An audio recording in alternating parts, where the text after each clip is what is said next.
Hello, hello, hello. I'm Nate and welcome to my channel. Today I'm going to be talking about a new company to me. This is their second yo-yo, I believe. Their first yo-yo was called the Project Y. Never got to play that one. This yo-yo right here is from Fair Trade YoYos. It's called the PV44.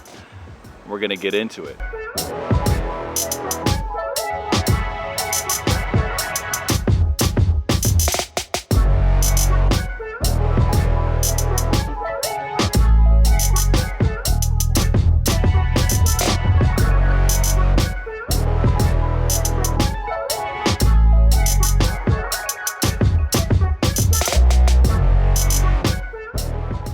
Right, yeah, Fair Trade YoYos, I've been following them for a while. I'm familiar with their company. It's run by a guy named Eric, who goes by on Instagram, Fat Guy Snacks. I've been following him for a while, and he's got a nice collection, and then he kind of just, from what I can guess, I don't know his whole story, but he kind of just ventured into making yo-yos, like a lot of people do, right? So yeah, Fair Trade YoYos is his company.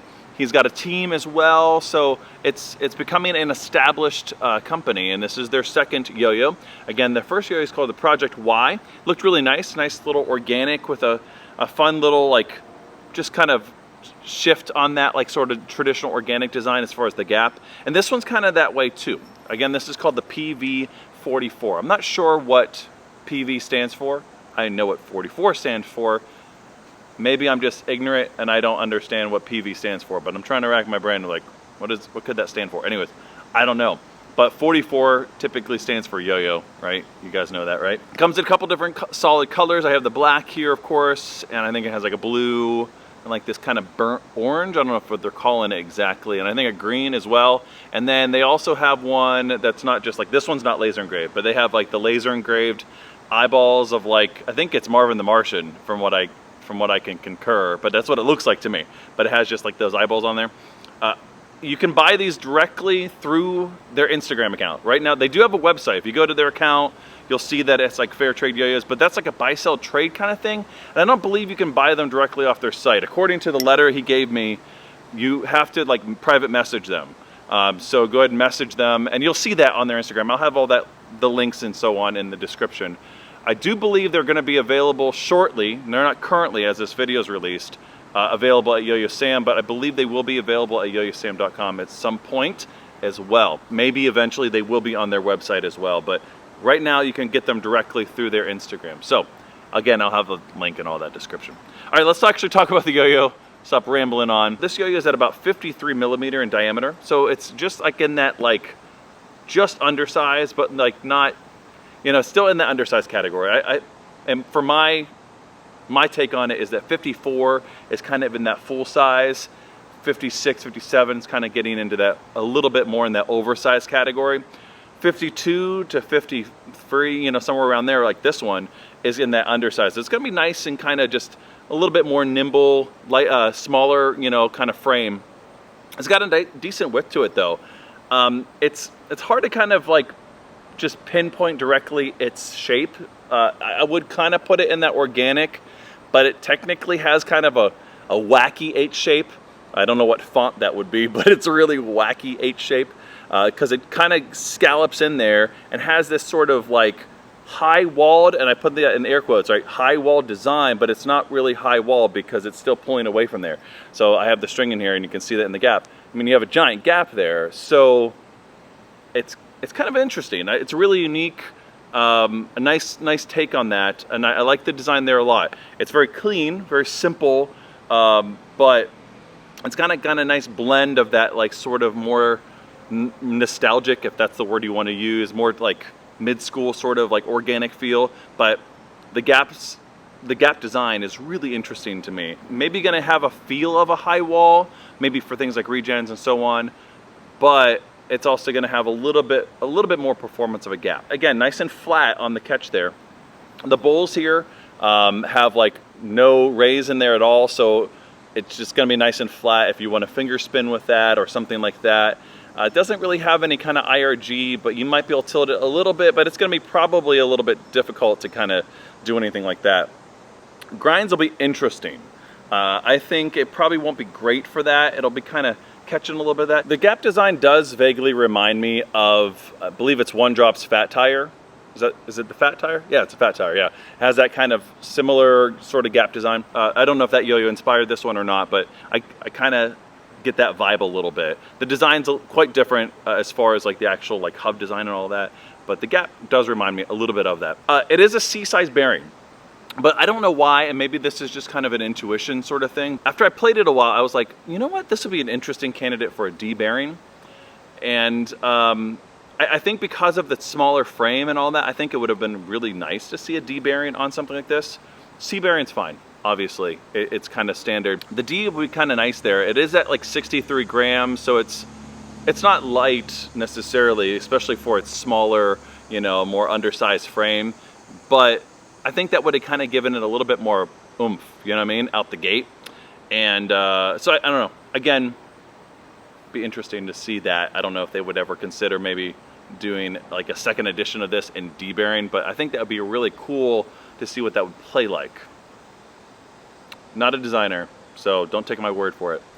But you can take my word for how it's gonna play, and let's do that right now. All right, let's go play it. All right. All right. Let's talk about how the PV44 from Fairtrade YoYos plays. I really do like the play on this. It is a laid back sort of feel.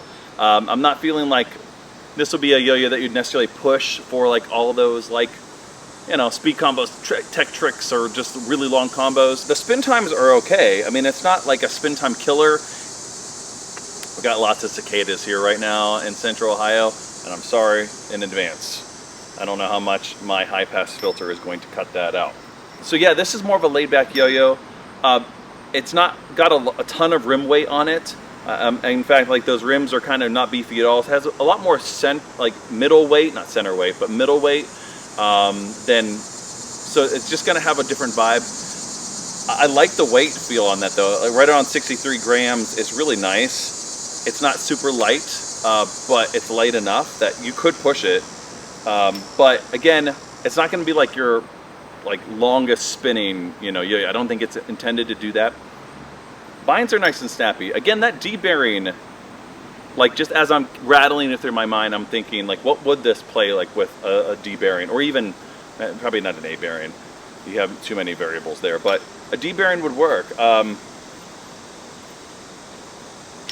But it's on the catch, it is really nice. It's really nice and flat, but it has a nice feel in the hand. That undersize, especially with my larger hands here, is really nice, kind of just wraps around really nicely.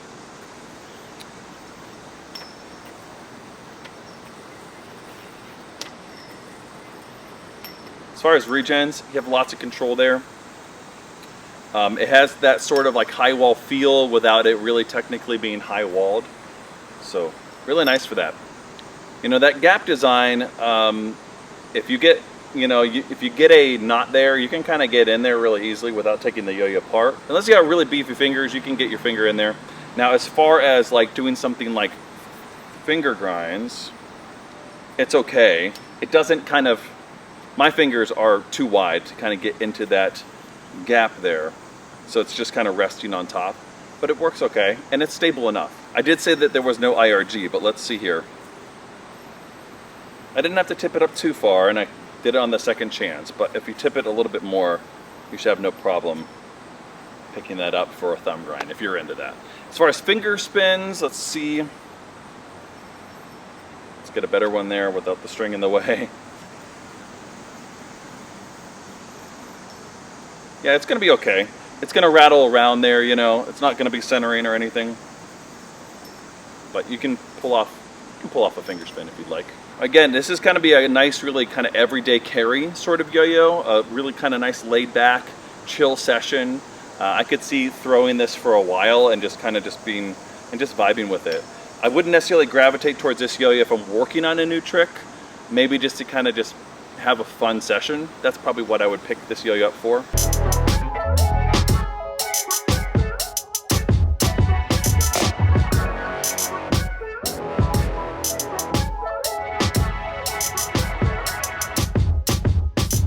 Yo-yo definitely has a lot of fun factor to it.